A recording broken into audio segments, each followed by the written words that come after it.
Wow, they made the Mexican Monster and Ecuadorian Monster a 5.5 to 1 favorite. What's good? It's Woog. We've got David Benavidez, 28 wins and 0 losses, making his light heavyweight debut against Oleksandr Gvozdyk, 20 wins and 1 loss. David Benavidez is a 2-time former WBC 168-pound champion, and Gvozdyk is a former WBC light heavyweight 175-pound champion.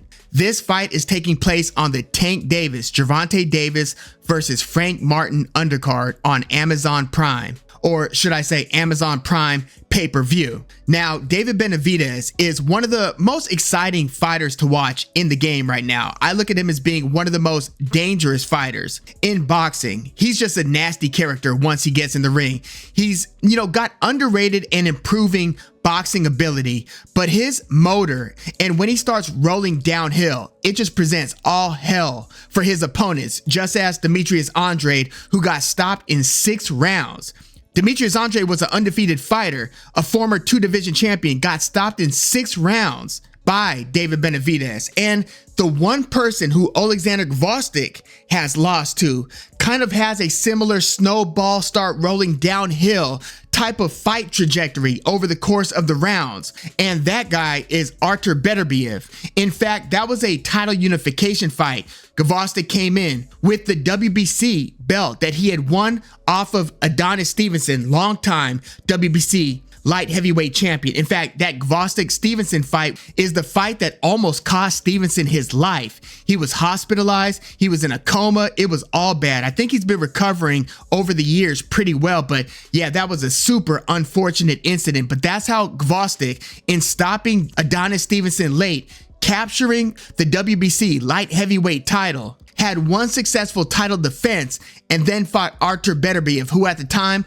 only had the IBF light heavyweight title. So that was actually a very fantastic fight. Gvozdyk was very competitive in the first half of the fight. He was outboxing Beterbiev in the early rounds, but Beterbiev started to pick up momentum, started to rough up Gvozdyk, started to kind of hit in the clinch, started to close the distance, let those short hooks go, and little by little, he started breaking Gvozdyk down. Gvozdyk at the time was trained by Teddy Atlas, and you could kind of see the body language of Gvozdyk kind of changing in the middle to late rounds. As the British commentators would say, he started losing his shape and started looking like he was in all types of distress, started holding more, started backing up more, backing up in a straight line more, started covering up more as Beterbiev started to pick up the momentum. This ended up resulting in a 10th round TKO for Artur Beterbiev. At that point, Gvozdyk walked away from boxing. He was out of the ring for 3.5 years. Like, I never thought that I would be doing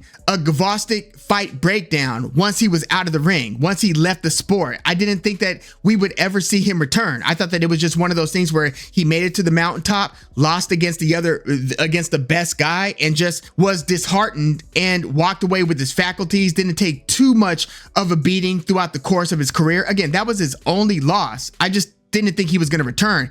He came back and has had 3 fights. The best of those 3 opponents was Ricard Bolotniks, who's fought other top tier light heavyweights like Joshua Buatsi. He's fought Mkunu, the guy who fought Makabu twice. But those Gvozdyk fights were a scheduled 6-rounder that went the distance against Obando, and then the Bolotniks fight, which, Bolotniks was pretty competitive in the first few rounds. Gvozdyk wasn't looking great, but once he badly hurt Bolotniks in the 5th round, he later stopped him in the 6th. So once it got bad for Bolotniks, Gvozdyk landed a couple more big shots, and before you know it, Gvozdyk scores a 6-round TKO. But again, it was looking very competitive. You saw Bolotniks start to kind of lunge in and land some pretty big shots on Gvozdyk. He didn't look as defensive or defensively responsible or defensively capable as he did before his retirement. And then the third of those 3 return fights for Gvozdyk was against Isaac Rodriguez, and that was a scheduled for 8-round fight,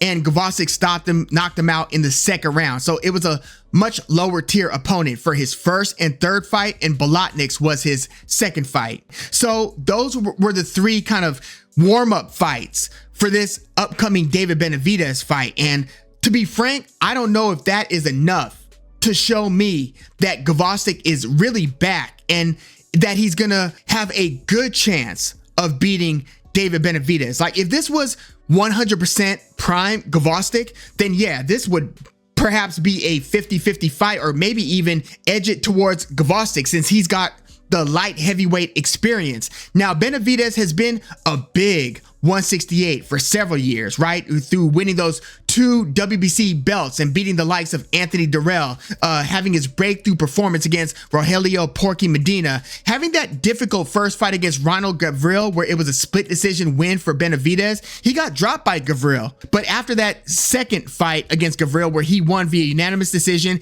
he knocks out Jalen Love, stops Anthony Durrell, who for a while was Benavidez's best opponent, and Anthony Durrell himself is a 2-time WBC light heavyweight champion. But that Benavidez win over Anthony Durrell, to me, that was a big deal. It was a pretty tough fight, kind of a rugged fight, a lot of clinching, a lot of holding. There was a nasty cut that opened up on Anthony Durrell. He eventually got stopped in the 9th round, and then COVID hit. David Benavidez then loses his belt for the second time without losing a fight. This time he lost it on the scale. The first time it was due to recreational drugs, but he lost it on the scale before his fight against Romer Alexis Angulo. Then he goes into the ring, stops Angulo in the 10th round. He then knocks out Ronald Ellis in the 11th round. These are late round stoppages. So his momentum, his power, his volume, they carry late. And then he knocks out Kyron Davis, stops him in the 7th round. And then he obliterates David Lemieux in the 3rd round. Like, David Lemieux really didn't belong in the ring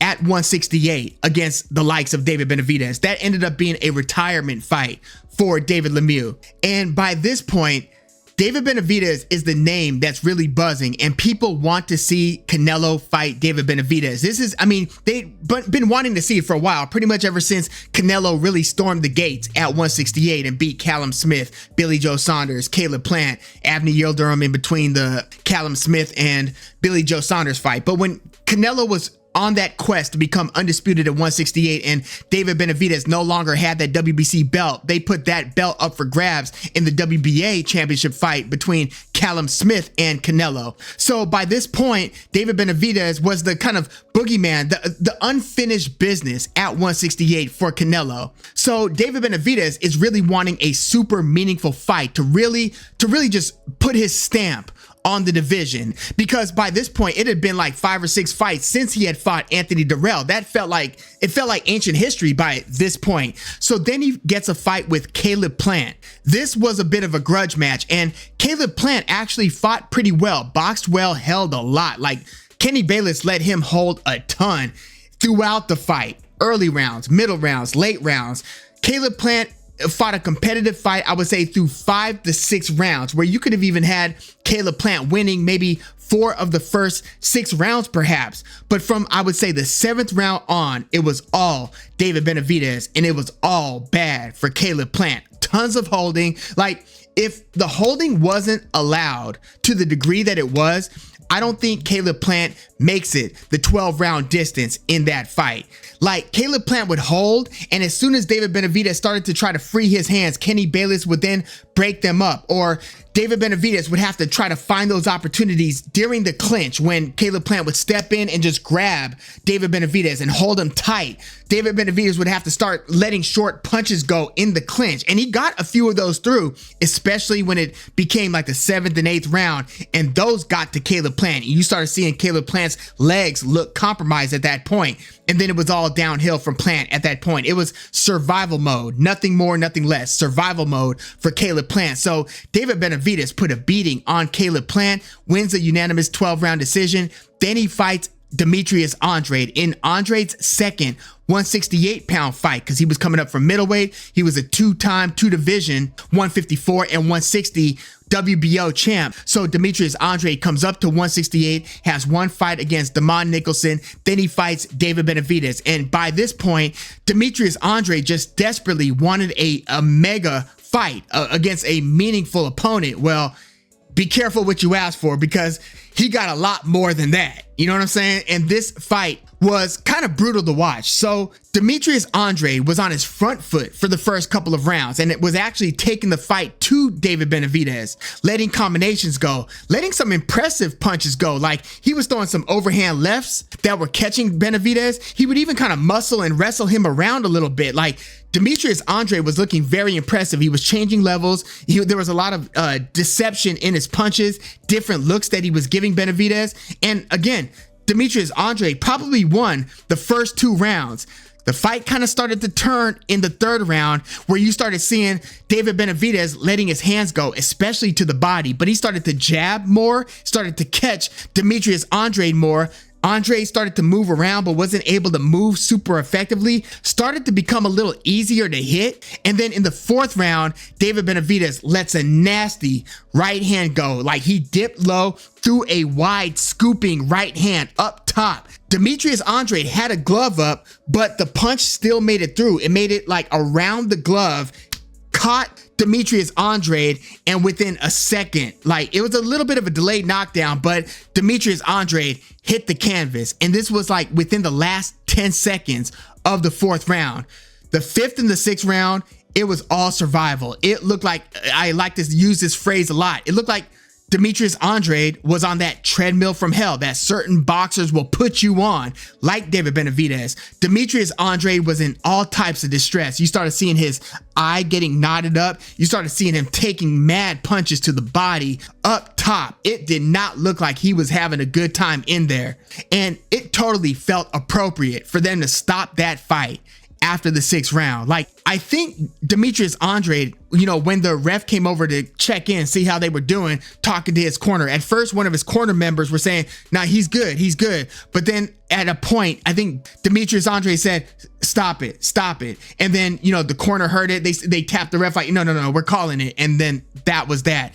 Brilliant performance for David Benavidez. And I just saw a message put out by Demetrius Andrade talking to Caleb Plant, Jaime Munguia, basically saying, hey, we all lost our last fight, so we shouldn't have too much pride and ego to stop us from making fights with each other. I'm putting the 168-pound division on notice. Let's go. That was Demetrius Andrade's super recent message to the rest of the 168-pound division. But that was David Benavidez's last fight. And then he was campaigning once again for a showdown against Canelo. Canelo opted to fight Jaime Munguia, much to the dismay of most of the boxing community. There are still some people who will defend Canelo's decision because he's got the right to fight whoever he wants. They've got some people who are defending Canelo, but for the most part, we want to see Canelo versus David Benavidez. And I think that most of us at this point are looking at like Canelo really does not want to fight David Benavidez. So now Benavidez goes up to 175. I've got, real doubt that Benavidez will ever be able to come back down to 168. I just don't think that as he enters his later 20s, I don't think that the body's going to respond and allow him to shed all the weight to make 168. And if he does make 168, I think we might see a compromised performance out of David Benavidez. So 175, here's his debut against Gvozdyk. And the way that I'm seeing this fight, if we're looking at if Gvozdyk has a shot at winning, you look at Caleb Plant, the way that he was able to outbox Benavidez in the early rounds, and maybe you look at that and say, well, if Gvozdyk is really on his game, maybe he could do some of those same things and have similar success in those early rounds. But I do look at Caleb Plant as being sharper, snappier, better head movement defensively, just more elusive, better legs, especially at this stage of Gvozdyk's career than Gvozdyk. So I don't think that Gvozdyk could totally emulate what Caleb Plant did in those early rounds. But what Gvozdyk might be lacking in the sharpness that Caleb Plant has, he's going to be a heavier puncher. He's a bigger guy. Again, he is the true light heavyweight, right? With all that light heavyweight experience. So look, I don't think Gvozdyk could be as sharp as Caleb Plant, but prime Gvozdyk, how should I say this? He didn't have the same deception in his punches that Demetrius Andrade has in some of his.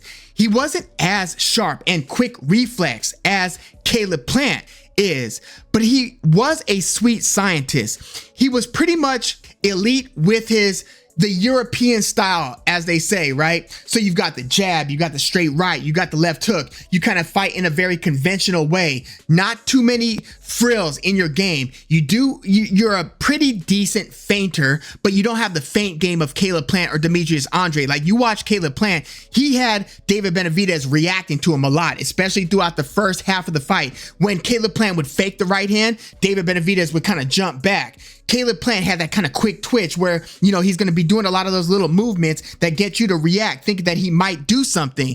Gvozdyk doesn't have so much of that. He is pretty standard. He even stands in a very structured way. Nothing jumps out at you in terms of his physical abilities, but he is a pretty decent athlete. Again, he outboxed Artur Beterbiev throughout maybe the first half of the fight, at least maybe through the first 5 rounds before he started to tire and Beterbiev's pressure started to get to him. So can Gvozdyk have some early round success against Benavidez? Yes, even though, again, at 37, he's not as good a starter as he used to be. But if he doesn't get off to a good start here against Benavidez, then it just might be bad from beginning to whenever the fight ends for Gvozdyk. But I'll give Gvozdyk the benefit of the doubt here. I think that maybe he will have some early round success and Benavidez will kind of have to respect Gvozdyk's power. So let's say Gvozdyk wins 2 of the first 3 rounds. I don't think that he's got the legs, the endurance, the durability, or even maybe when it really comes down to it, the belief. Once Benavidez starts getting rolling, you know what I mean? Once Benavidez starts picking up his volume, and I think he will. Like, if this was just a middle of the ring tit for tat style of fight, Gvozdyk might fare well in large moments. I'm also going to wonder how Gvozdyk's going to look in the last minute of even the early round. So even the second, third round and stuff. I wonder if we're going to start seeing those cracks in Gvozdyk's durability, in his endurance, and if he's going to start looking 37 in the final minute of the second round, final minute of the third round. But certainly by the time we get to the 4th and 5th round, I don't think it's so much a question of if Gvozdyk can hang with Benavidez when it comes to the first 2 punches of a combination. Again, I think that Gvozdyk's going to be able to snap Benavidez's head back with some of those jabs. He might even land some nice rights. Now, if he could put a left hook behind that as Benavidez comes in and applies pressure, maybe he can hurt Benavidez. And if he could hurt Benavidez, well, then that kind of changes everything. And I think that Gvozdyk will have to hurt Benavidez, because if he doesn't demonstratively, observably hurt Benavidez and not only gain his respect, but keep his respect, then, well, I'm gonna do my best impression of the late, great Macho Man Randy Savage. It could go real bad for you. I just don't see how Gvozdyk at 37 keeps this guy off of him after the first few rounds if he doesn't hurt Benavidez. Because Benavidez, it's not so much about the first 2 punches of an exchange.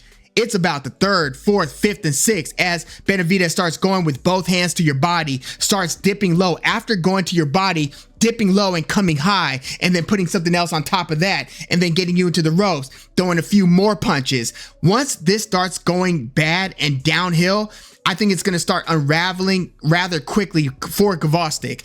But I will even further give Gvozdyk the benefit of the doubt and say that he's going to be able to keep his shape through the first, we'll say 6 rounds, and then maybe it starts going badly in the 7th and 8th. Now, it could start going badly, like I said, in the 3rd or 4th round, but I'm going to say that it starts going badly in the 6th or 7th round. And I think that we're going to get a late stoppage. I just don't see Gvozdyk once he starts really tiring. Again, with 3-minute rounds, 37 years old, he hasn't made it past the 6th round. I mean, he stopped Bolotniks in the 6th round, but he hasn't had to fight 8 rounds, 10 rounds since his comeback. So, I mean, your baptism to the late rounds in this comeback is going to be against Benavidez. Now, this is Benavidez's light heavyweight debut, so I'm assuming that because he was a big 168, that his power is going to carry, that his endurance is going to carry, and that he's going to be able to perform well. But let's not take this for granted, because we see some of these big jumps, right? Because you have certain divisions where it's not as big a jump, but it's still meaningful. I'm saying 126 to 130, 130 to lightweight, 135. But then it starts, picking up when you go 140 to 145. 147, you often see that transition not go well for a fighter. Or when a fighter goes from 147 to 154, from 160 to 168, sometimes that could go really badly. 168 to 175, that's another one of those meaningful jumps that it's no guarantee that your attributes are going to transition well when you're fighting bigger guys who can not only take bigger punches, but also dish out bigger punches on the regular. I'm not talking about loading up for any one particular shot. I'm saying it's a heavier jab. It's a heavier regular punch to the body. Everything that you're going to have to deal with, you've got to fight an opponent with a bigger frame who's able to do everything a little bit bigger. So in that regard, Gvozdyk at 175 might be more dangerous than Andrade, who was coming up basically from 160 to 168. That's something to keep in mind. And again, both Andrade and Plant had success in the early rounds. Plant, again, through the first 4 to 6 rounds, had some success.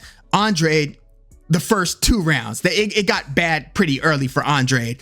But if Benavidez is still Benavidez and is feeling good and is bringing his attributes to the table in this fight against Gvozdyk, then I think that he will be able to elongate and prolong those exchanges where it's not just 2 to 3 punches, and Gvozdyk will have to start tying up, will have to start moving, which again, if you're looking to move, if you can no longer control the center of the ring and you start getting flush out of the pocket, then you've got to move. Well, at 37, how much moving can you do in the middle and late rounds?